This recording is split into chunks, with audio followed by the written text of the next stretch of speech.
Alright, another response video to Conference Reports Guy. Did a little short video about virtual reality. And we just wanted to clear up a couple little things on other stuff. So I guess we'll get to the other stuff first. He took my little frog thing and sort of turned it into something like I was saying the frog's life would be important. And all I was trying to say was if there was only one little frog in the entire universe, that the consciousness, the fact that it's sentient, it's feeling, that would be a really, the meaning of that sentience would be huge. I mean, if you drove a nail through it, and harmed in some way, it would be very loud, the sound of that scream, just because it's what you're focused on, and you're seeing it for itself. If you're connected to it, if you can taste it, if you were some observer, an intelligence. But just the notion of it, its existence, the fact that it happened. Again, you sort of imply, so I was talking more about what it's feeling than its life. Its life I don't think has any meaning, so life I could say, yeah, you could wipe all life out, and I got no problem with that. My problem is with the sentience thing not being appreciated for what it is. So anyway, and people just diminishing it by saying, well, there's so many of them, I don't have to care about the individuals anymore. I mean, if snowflakes could feel, I mean, would people just, oh, well, there's so many, who cares? No, I mean, it's bullshit. Either feelings mean something or feelings don't mean anything, but they do it independent of how many there are in the universe. It just doesn't matter, logically. But you're sort of this gang of philosophy peoples who tend to throw everything in that, something only means something because we shed a tear over it or something. So like the Holocaust only means something if there's a group of people sitting in a corner somewhere crying over it. Then it means something. But if no one's crying, it doesn't mean anything. And if it's a forgotten piece of history, say if it happened in history and no one's remembering it, then therefore it's irrelevant to what the cost of life on Earth was, or the human race was anyway. It's no longer relevant to what had to be paid for our existence. I mean, that's to me just nonsense. That's sort of the logical proof, in my opinion, of the fact that value does exist beyond what we perceive. We're not the dictators of value. It's in the thing itself. But you sort of use that line, yeah, we give meaning, as if we bestow it on something. And we certainly do in terms of the limited definition would be in terms of what we reveal, what we uncover as the truth. So if we don't uncover a truth, then yeah, obviously we can't acknowledge a truth. But the truth still can exist without our acknowledgement. Yeah. Okay. Alright, so on to the virtual reality part that he dismisses it, as most do, as most have, with the same argument almost, classic argument of it's escapism. Escapism from what? Escapism from a DNA molecule's ambition to colonize the universe with organisms that rip each other to pieces. Yeah, let's escape from that. Yeah.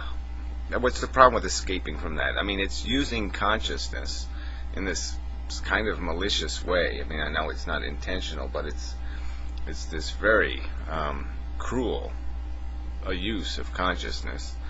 Again, I'm not imposing intent on nature, but it's reckless, sloppy, dangerous, destructive to be playing with consciousness like this. Manipulating organisms with it and having them do things that are very unproductive, that cause much more pain than the gain could possibly justify. And that's the scenario, the trap of life. You have some other theory that life is going to be doing something else, apparently. Again, we're back to that argument. You say you don't have it. You say you're a misanthrope or whatever. But it does seem like you think there's some way to clean this mess up, that there's some way to do the life thing the right way, that we could possibly organize everything so perfectly in the physical world that people would be satisfied and they wouldn't beat each other up and do all the other crap that seems to be our nature, seems to be the nature of the DNA molecule. that we'd all agree, that, okay, yes, you can have the best looking wife, and we just all agree to give everybody everything that they wanted or needed, and no one would feel resentment, and no one get pissed off, and we'd ever get to some point we can't even get people to agree on the color of this cigarette lighter. I mean, we can't get people to agree on anything in the real world. So I think the idea of a fail-safe environment, number one, an environment we can't nuke the world. You can kill 6 million Jews in virtual reality, and yes, guess what? It won't matter. It just will not matter. And so that's the great thing about it, is that there is no negatives anymore. You're not. There's no victims, and you talked about it like that didn't mean anything. That's a huge plus. No victims, huge plus. And what else did you? What was? And the rest of it, I guess, it was just that escapism thing. And then you made an analogy to porn, but you could just make an analogy to sports or movies. Movies are escapism. Come on, let's get real. Why do they entertain us? It's because they take us out of our mundane reality and move us into another more interesting life and world to live through vicariously, and to enjoy having these new emotions, because you're living in an exciting new world, not your boring, shitty, crappy life. and I just not to appreciate that virtual reality could be movies times a billion.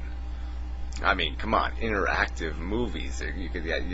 There's an infinite number of stories. You could fly like a bird. There's an infinite number of manifestations of experience, not even human, but just experience that you could experience. And to sit there and just casually poop that off and say, oh, well, it's not reality, it's escapism. I mean, come on, that's just so unfair. But everybody does it. Like I said, it's just the casual. Oh yes, nature knows what it's doing. The DNA knows what it's doing. It's yes. Let's just play along with the game, and let's not break the rules. Why not break the fucking rules? We invented the condom for a damn good reason, and let's build one for our brains. Let's let's have safe consciousness. In a world that, like I said, I just don't even know how you can talk about it so casually, like it's escapism, to have a world where you can do anything. You can live any life. You could go fishing for marlin with Ernest Hemingway. I mean, come on. Yes, okay, some people, maybe they'll go kill women for fun. I don't know. I just, you talk about that like snuff films. Okay, yeah, they exist, but I don't think the majority of the population is saying, oh, I gotta go see me some snuff film. Oh, I gotta put on the virtual reality so I can see what it feels like to kill a woman or something. I don't know. I can't even, it doesn't even come close to charming me. But whatever. But the point is, yeah, why not? Well, why not let people indulge in any kind of debauchery instead of trying to fix them, trying to create human beings that don't have any, psychologically are made pure of such things? Good luck with that. I mean, I don't see that happening. I don't see a future where we're going to have, like I said, how are you going to make this world? First, a world of fairness where we equity pay people for work, and so you can't live the lifestyle you're living now. You got to live a diminished one because you got to honestly pay the rest of the people doing the work for you, making your life comfortable, and it's still going to be mediocre. You're going to have half of what you have now. And yes, okay, and you won't have the blight, the burden of worrying about the unfairness in the world. But you're still going to be fighting disease, and you're still going to be fighting a lot of blights. You still got to be careful. You still can't fall off a ladder, nailing a shingle on your roof, or you're going to feel some pain. It's still not a safe world, and it's still going to be a world too where it might get kind of samey. After you do it a few years or a few decades, you might get to be thinking, well, this pretty much sucks. And like I said, that can't happen in a virtual world. So now I've probably gone over 11 minutes here, but whatever. Don't know if there's anything I really have to push on this, but I mean, it's this whole thing, this comparison to, you know, fixing the human condition versus what is a perfect condition for consciousness to exist. I mean, how do you fix the human condition?